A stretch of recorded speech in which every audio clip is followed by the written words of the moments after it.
Recording has started, Chair. Yeah, thank you very much. Right, committee, we will proceed with item 7, which is LRB 660.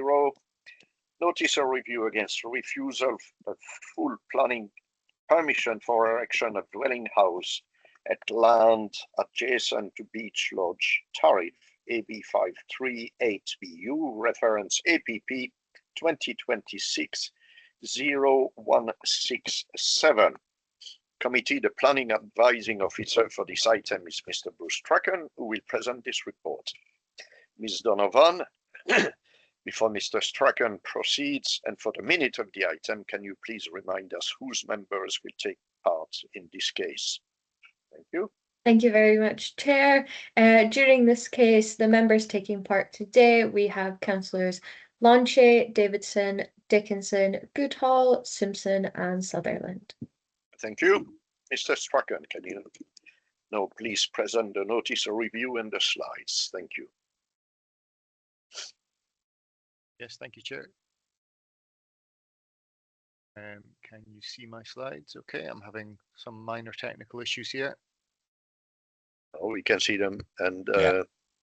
we should have downloaded the PowerPoint from the website anyway. But anyway, Okay. Please proceed. Okay, thank you, Chair. Yes, this review relates to the refusal of an application for full planning permission for the erection of a dwelling house on land which is approximately 3 kilometres to the south of Turf, as indicated by the circle on this slide here. The applicant has suggested that one or more hearing sessions should be held in order to determine this review. The refuse location plan shows the site outlined in red here. It shares an access with the applicant's existing dwelling house at Beach Lodge. So just get my pointer again. Shares this access out to the public road with the applicant's existing house, which is Beach Lodge, and you can see that and another parcel of land which is in the applicant's ownership, shown in blue. Out here at the bottom right, it shows the wider sort of vicinity.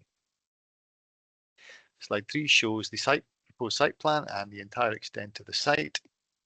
And again, you can see the blue land encompassing the existing dwelling house and the other half of this sort of small field or paddock, with the site splitting it approximately in half. This slide shows the site in some more detail. The proposed house would have a new post and wire fence erected along the southwestern boundary and planting around all sides. Foul and surface water soakaways are shown along with parking areas, turning, etc. within the site. These are the elevations of the proposed single-storey dwelling house and the sections which show a slightly sloping ground. And this is the proposed layout of the 3-bedroom house. This aerial photograph shows the application site, again indicated by the red arrow, and then the 5 nearest houses, which vary between about 50 to 440 metres away. This 3D view shows the relationship with these homes, which is relevant in terms of members' discussions and determination of whether the site is part of an existing cluster of 5 dwellings or not. These views are from within the application site, looking to the southwest and also looking back towards Beach Lodge. From the same position, these are the views of the northern boundary and the eastern boundary of the site. Returning to the access track, the view at the top is looking back down towards the public road, and the lower image here is of the dwelling house, which is called Leaning Tree, which is around about 85 metres to the north of the proposed house position. Out onto the public road and the northwest of the site is a dwelling house called Roseacre. The applicant's site is on the right hand side here, and then the lower image is of a dwelling house, maybe can't quite make it out, called Alvydale, which is around 380 metres from the site at the furthest point of the road there. There's a considerable planning history to the site. including refusal of 3 applications between 2012 and 2015, with one of those dismissed by the local review body. In 2017, planning permission in principle was granted, and in 2021, the matter specified application was approved, but development never commenced, and that permission has since expired. Most recently, a pre-application inquiry was submitted, and the advice was that a dwelling house was unlikely to be supported. The application referenced at the bottom of the slide is a separate site. It's mentioned by the applicant in their supporting statement, and that was located in a gap site between the 2 groups of 3 dwelling houses, which was also refused and then dismissed by the local review body. The planning application was supported by a planning statement and a drainage report. Consultees did not raise any objections or concerns subject to suitable conditions. Within the report of handling, the planning service state that the site lies within the remote rural area and is adjacent to 3 existing dwelling houses. The next nearest properties to those 3 are at least 230 metres to the east and do not form part of the same group or cluster. That the principle of the development cannot be accepted under NPF policy 17, nor the Aberdeenshire Local Development Plan policy R2, or the separate planning advice for rural development. They say that a group must comprise 5 to 14 dwellings and have a consistent pattern or spacing or have shared boundaries. That the previous application was supported as a departure due to the applicant's fostering activities at the time, and that the proposal is poorly connected and remote from Turriff, although the design and the technical matters are deemed to be acceptable. The application was subject to 3 reasons for refusal. Firstly, that the site fails to meet any of the criteria for a new house in the remote rural area. So that's organic growth as a brownfield site, part of the cluster policy for retirement succession or essential worker. It meets none of those criteria. Second reason for refusal is that the proposal is contrary to policy aims for local living, sustainable development, and well-connected places without reliance on the use of private cars. And lastly, there is no biodiversity enhancement proposals provided, which is contrary to development plan policies. The applicant in their supporting statement highlights that the site has mature shrubbery around the boundary, which accords with biodiversity policy requirements, that the site would be adding to an existing cluster of 5 or more properties, as there is a distinct correlation between existing properties, that other additions to groups have been accepted that are separated by roads or that are more obtrusive in the landscape, that existing properties are similar size and nature with expansive gardens that share boundaries, and the proposed dwelling house and the site would fit in with the existing surroundings. The key planning considerations for this review are that the planning service does not accept the principle of a dwelling house can be accepted under any of the policy criteria, and specifically outlines why it does not consider the proposal to be part of a cluster or group of existing houses. The applicant's position is that the site is part of an established group and it would fit well within it. There is a planning history to this site, but this should probably be given limited weight due to changes in policies and the personal circumstances of the applicant, but the LRB may wish to consider if there are any other material considerations in this case. Thank you, Chair. Thank you, Mr. Strachan. Is there any questions for Mr. Strachan or Mr. Ingram? Councillor Goodall, please. Yeah, thank you. Chair, just on the concept of the cluster, I mean, it states in our policy that it's not a cluster if it's divided by trees, watercourse, etc. Now, there are 1, 2, 3, 4, 5, 6, perhaps 7 properties in the area. So which of those, what's the reason for not considering that group as a cluster? Mr. Strachan. I think the policy is not quite as prescriptive as saying groups cannot straddle roads or be separated by landscaping. It's about the cohesiveness of that group, and I think the planning service have accepted, these are still working, that Beach Lodge, Roseacre and Leaning Tree, these are outbuildings, these are not houses, so these three would make up a cluster, and that the dwelling houses up here are separate from that, but purely because of the separation distance between those, the lack of contiguous boundaries and domestic curtilage, etc. Not saying that they're not in the same ownership, that maybe the ownerships abut each other, but I think it's about the character of the area and how well these are connected and cohesive with each other. And I think the planning service's point of view is that there isn't a sufficient cohesiveness between these house plots to make them a single group, that the group from the planning service's point of view and a position that they appear to have taken over quite a long period of time is that this is a group, this is not part of the group, and that therefore the principle cannot be established. Thank you. Can I come back, Chair? Yeah, absolutely. So we're defining then a distance, because I did read our policy, and it specifically states if it's not a group if it's divided by a water course or forestation or trees or whatever. It doesn't actually say anything about distance, so I'd just like clarification on that.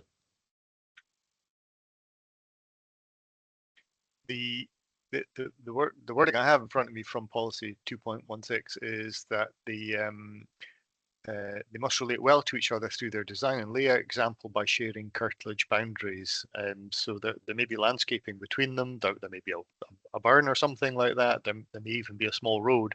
But because I'm talking about distance, but really I'm talking about the lack of shared curtilage and the cohesiveness between these dwellings and these dwellings, and I think that's the position that the planning service are taking.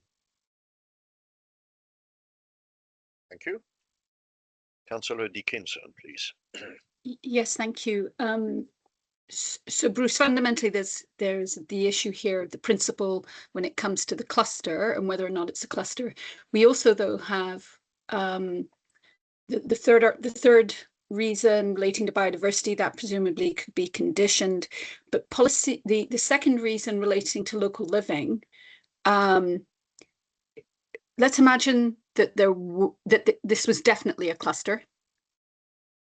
Would that on its own be sufficient for the principle of development to cause refusal on this? Yes, I think it would. The local living criteria is not one.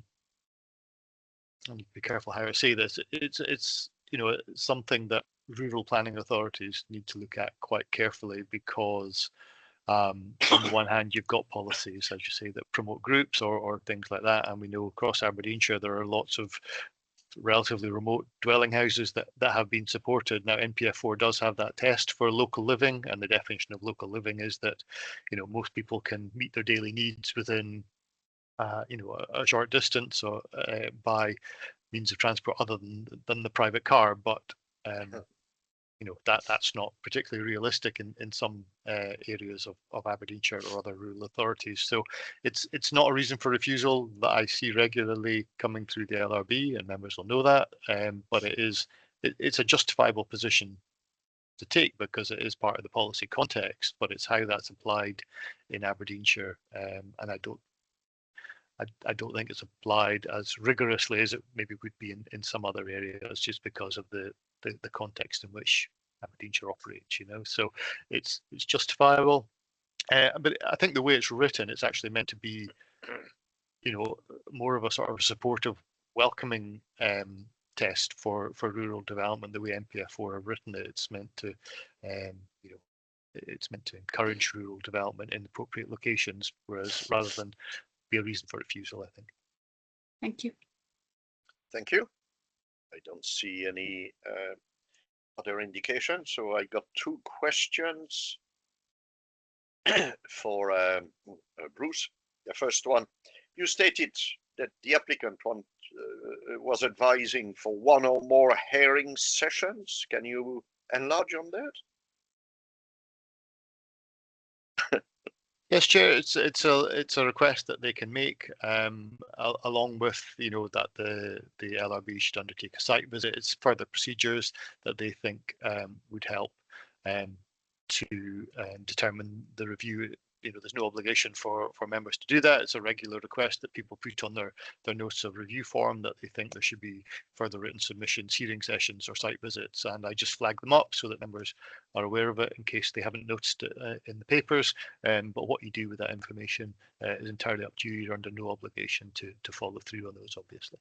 Hearing sessions by whom? Where? By all parties. All right. Okay. I'll take it from you. Thank you. Right. Second question for you. What weight can we or should we attach to the fact that an application would be part of a cluster, or should be or would be part of a cluster? I think that's the fundamental issue for this one, Chair. That's right. Is it accepted as part of a cluster? And the information hopefully on the slides is sufficient in order for members to make that determination. I've got the other slide with the so that would be a major numbered. That's the major consideration. That's the key determining factor in this one to establish the principle of the development. Yes. Okay, thank you. That's it for me. I do not see any other indication. So do members have have sufficient information to determine the review, or do you require additional information and or a site visit? I have enough information, thank you. Likewise. Okay, thank you. Right, good. In that case, we'll proceed. I'll open the debate. Councillor Goodall, please.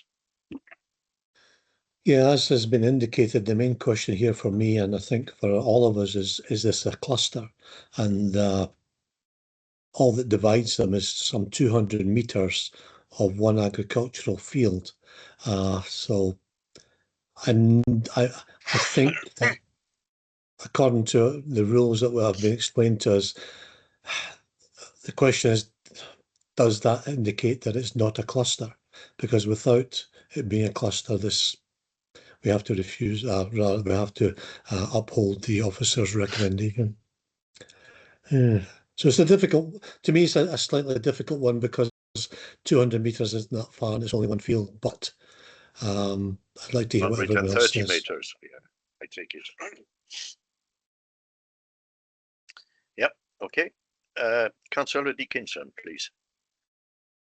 Yeah, I've been thinking about this, and I think the aerial shot's quite helpful in terms of my thinking on it. I mean, ultimately, I don't think this is a cluster of 5 houses, which I know will be disappointing to the applicant, but you can very much see that Beech Lodge, Roseacre, Leanin Tree, if we were to grant this, that would be a cluster, and it would be a cluster of 4, but Aberdeenshire and Fairview are too far away to be considered part of that grouping.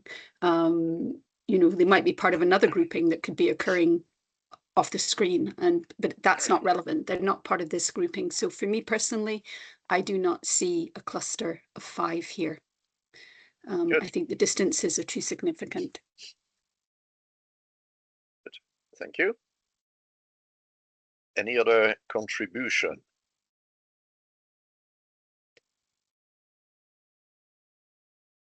Councillor Sutherland, please. Yes, I would agree with Councillor Dickinson. I think the separation is just a bit too far. There doesn't seem to be any shared curtilage. Clearly there's a cluster of 3, but there's that space before the other 2 buildings, the Alvadale and Fairview, and I think that space in itself, to me, gives weight to the officer's recommendations. Thank you. Yep, thank you. Councillor Simpson. Yeah, I would go with both Councillor Dickinson and Councillor Sutherland. This to me looks like a cluster of 3, not a cluster of 5. There's too much distance between the 3 and the other 2 for it to be a cluster of 5. Okay, thank you. Is there an appetite for a motion?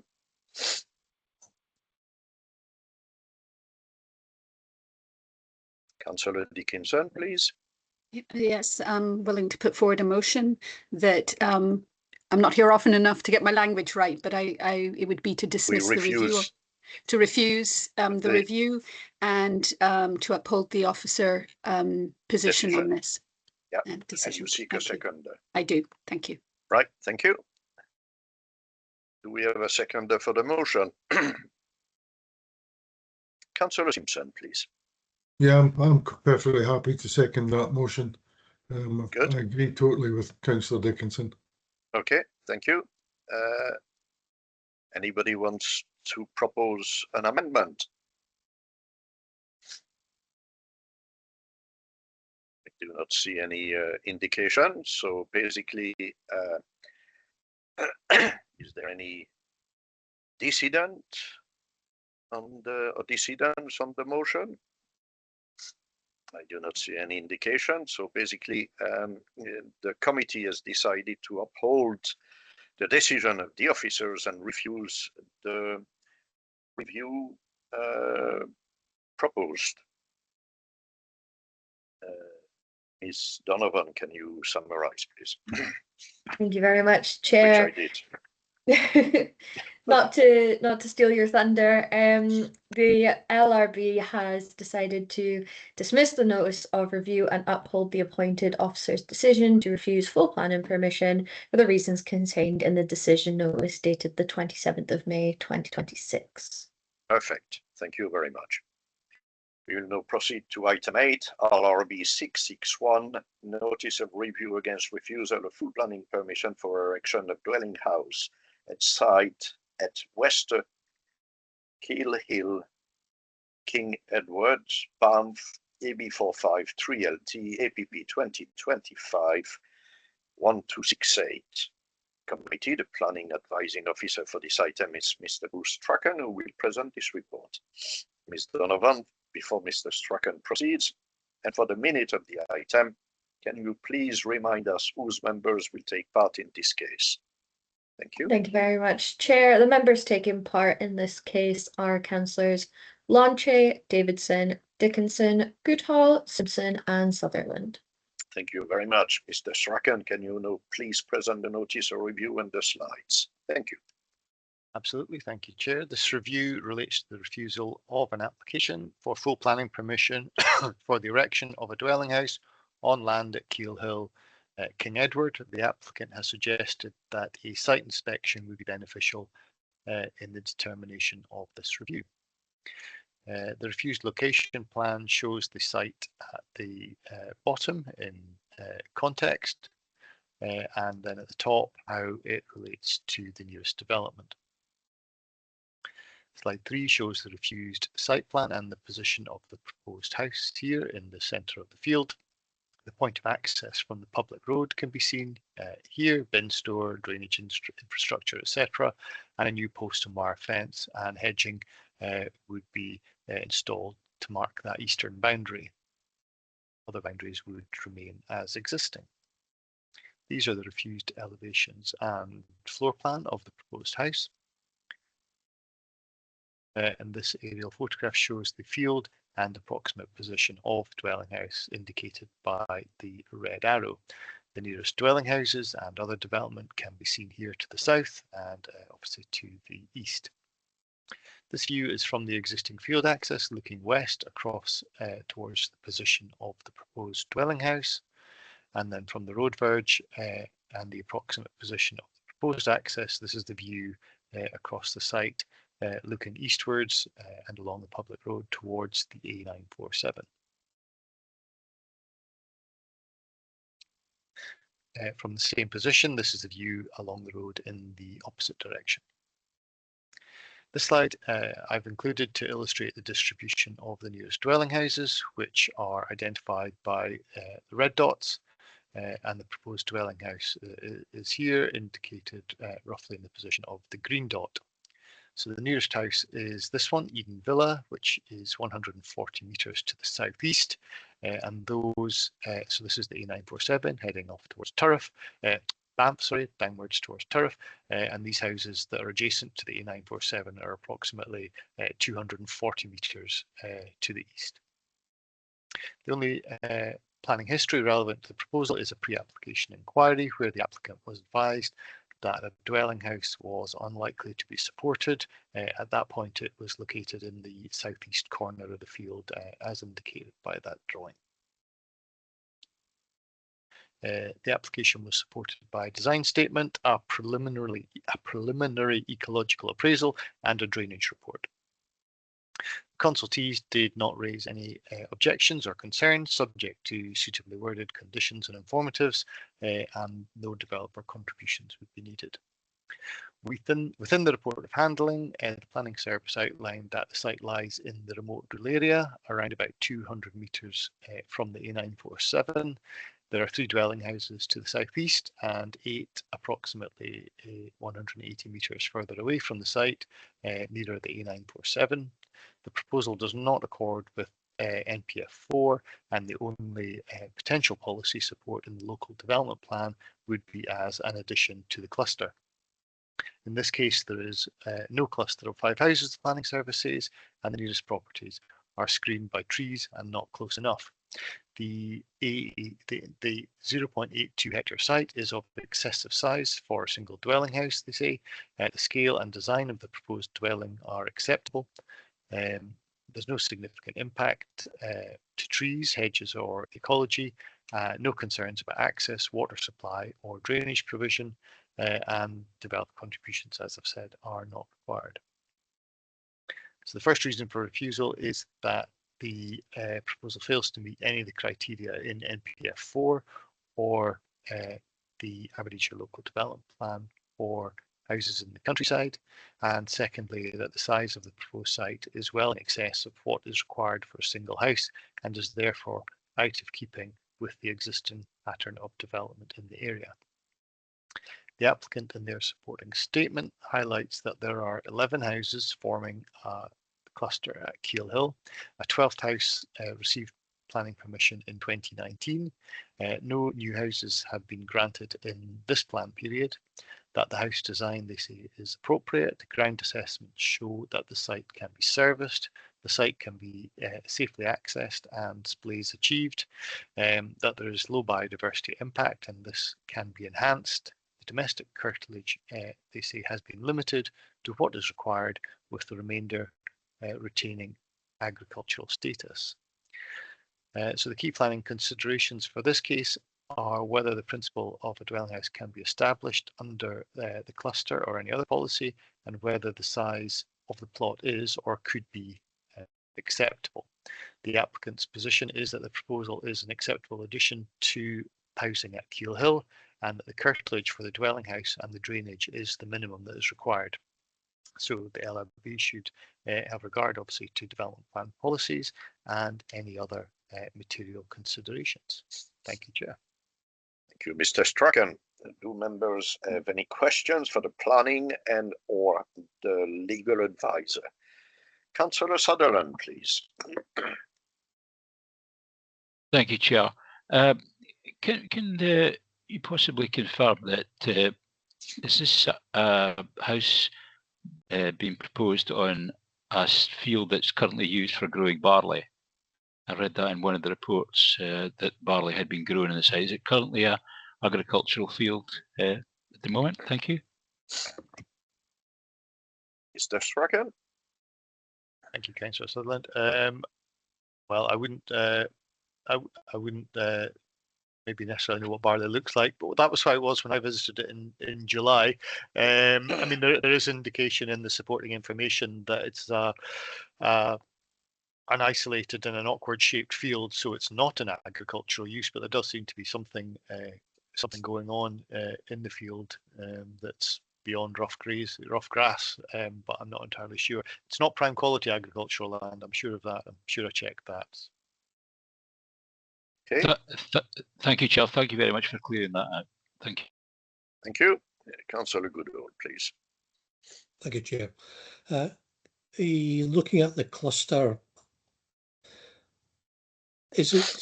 should we be looking at this?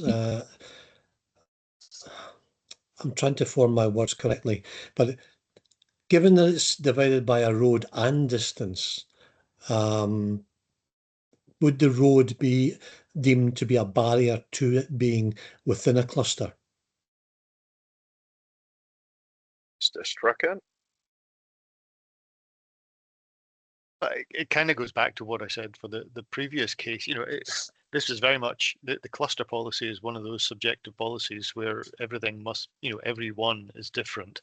And as I said last time, that the fact that there is a road is not, in my view, a complete barrier to an acceptable cluster. But members may wish to take a view on the acceptability here because this is on the opposite side of the road. And because of the distance again, the lack of shared curtilages, things like that, if it were in a different position, would that make it more acceptable, even if it were still on the other side of the road? I can't give you the answer to that. That again is the crux of the determination here. The house, I say, is in this sort of position here in the middle of this field. How well these again are industrial or storage buildings. This is the nearest dwelling house, this is the nearest dwelling house, and this is the nearest dwelling house. So again, we have three. They're all on the opposite side of the road. And I think the nearest one, did I say, was about 140 metres away. So it's very much on a case-by-case basis. But again, I would say the fact that there are hedgerows or a road are not the absolute determining factor, but they need to be taken into consideration based on everything that you see there. Thank you. One further question, please. It mentions in the papers the size of the site isn't acceptable. Is there anything in NPF 4 that actually states that? Because a lot of properties I know, in fact my own, has several acres of land round about it. So is that just a thought, or is there something in NPF 4 or our local development plan that states that the site should be small in size? There's nothing specifically in policy that says how large a detached house in the countryside should have a site. What it relates to is more about the pattern of development locally, the character of the area, and that sort of thing. So the suggestion is that this has occurred. Oh, sorry, let me go back to the red line rather than that. That's misleading. But that as a curtilage would be too big. But that there is a possibility of reducing that in size, and the agent has actually proposed that. But the fundamental issue is, is this an appropriate addition to the cluster at Keel Hill or not, before maybe considering the size of the curtilage. Thank you. Okay, thank you. I don't see any other indication. So do members have sufficient information to determine this review, or do you require additional information and or a site visit? I have enough information. Thank you, sir. I also do. Yeah, thank you. Well, I'll open the debate. Thank you.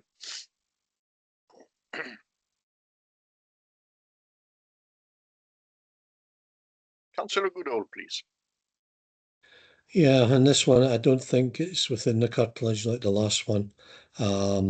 Slightly different, but overall, if I'd been in the field to the east of it, it might have been reasonably within the curtilage, but I don't think this one is. I can't think of a reason for it to be in the curtilage, given its location, the road, and the field between it and the next property.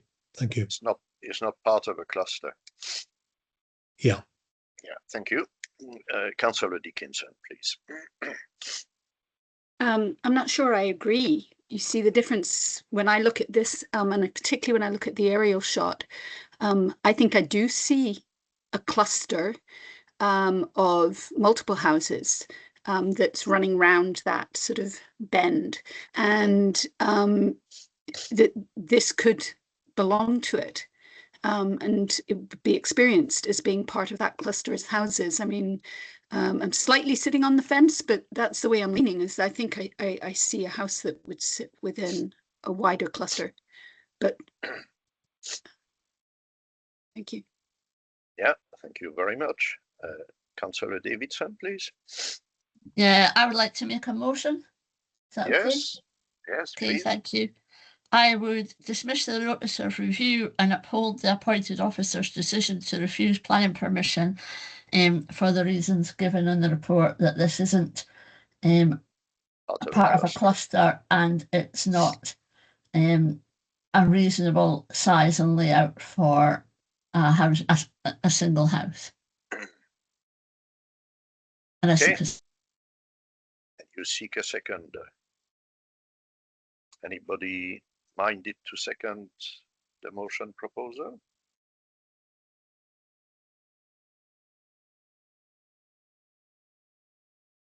Oh, Councillor Sutherland, please. Yes, I'm willing to second that motion.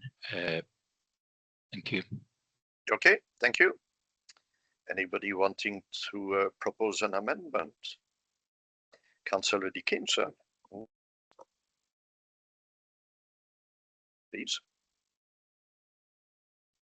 Yes, I was going to say, I think I will propose an amendment on the basis that I do believe that the property would form part of a cluster of houses with the wider area of Keel Hill there. So on that basis, I would be, let me just find the policy references.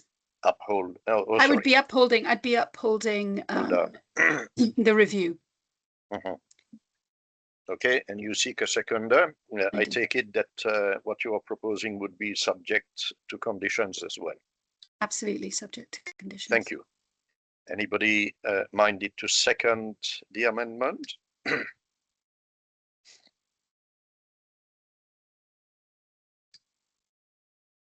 Councillor Goodall.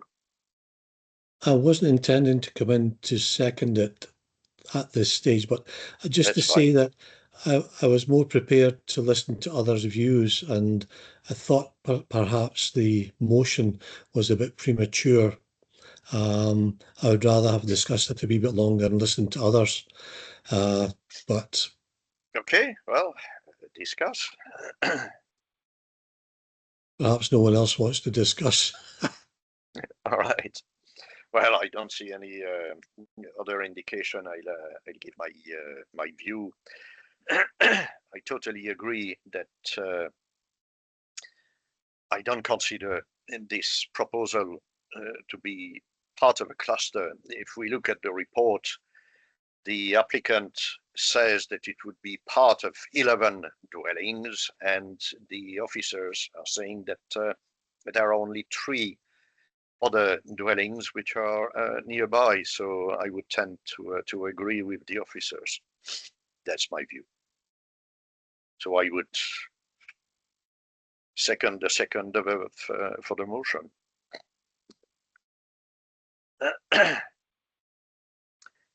Any other views? Councillor Goodall? Are you satisfied with? I'm still slightly on the fence with this one, because to be honest, I can see merits in both sides. Well, to make it interesting, I'll second Councillor Dickinson's amendment. Okay, all right. Right. Any other views? Any other? Mr. Ingram, please.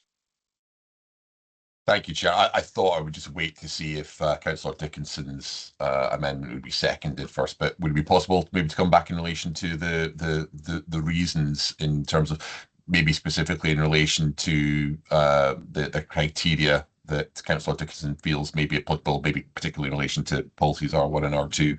And also there is a second reason for refusal in relation to the planning officer's position was that the site of the proposed site was well in excess of what was required, but whether, again, whether Councillor Dickinson is considering, again, I think in terms of layout, siting and design, it's perfectly acceptable for members to come to an alternative view, but is it an alternative view that is within policy, or is it deemed that it is against the policy, but there's a material consideration which overrides that? Councillor Dickinson, can you further Yes. explain your view? So my view is fundamentally that what I see is a cluster of, I think it's 11 houses. And although they don't in this instance, we've just looked at a cluster question, so I understand that there is subjectivity here. I didn't see previously, but I see a cluster of 11 houses. So on that basis, I believe that is consistent with development that's permitted within R1 and R2. And I do not think, I am content that also that what is proposed for the site is acceptable. Okay. So in terms of siting, layout, siting and design, it would be in keeping with policy P1. So I would disagree with the conclusion there. Chair, I'd be satisfied with what's been provided. Thank you. Okay, thank you very much. Well, we have a motion which has been proposed and seconded, standing, as well as an amendment. So basically, Councillor Dickinson, do you want to summarize your amendment? Thank you for the opportunity, but I think I've said what I have to say, which is fundamentally that I would consider that there is a cluster here. You are taking the view of the applicant. Yeah, yes. Thank you. All right. Councillor Davidson, do you want to summarize? No, thank you. All right. Ms. Donovan, can you proceed to the vote, please? Thank you, Chair. We have a motion by Councillor Davidson, seconded by Councillor Sutherland, which is to dismiss the review, and an amendment proposed by Councillor Dickinson, which is seconded by Councillor Goodhall, which is to uphold the notice of review, which we've all discussed the reasons for. So I'm just going to take members through the vote now. If you could let me know if you're voting for the motion, amendment, or no vote, please. Councillor Lanchet. Motion. Councillor Davidson. Motion. Councillor Dickinson. Amendment. Councillor Goodhall. Amendment. Councillor Simpson. Motion. And Councillor Sutherland, please. Motion. Chair, we have 4 votes for the motion, 2 for the amendment, therefore the motion is carried. That's right. Which is basically to uphold the officer's decision and to dismiss the notice of review. Am I right? Yes, Chair. Just to confirm as well, the decision is to dismiss the notice of review and uphold the appointed officer's decision to refuse full planning permission for the reasons contained in the decision notice dated the 30th of April 2026. Yeah, thank you very much. Committee, that concludes the business for today. I can therefore confirm that the live stream and recording will now be stopped. Thank you for your participation and help.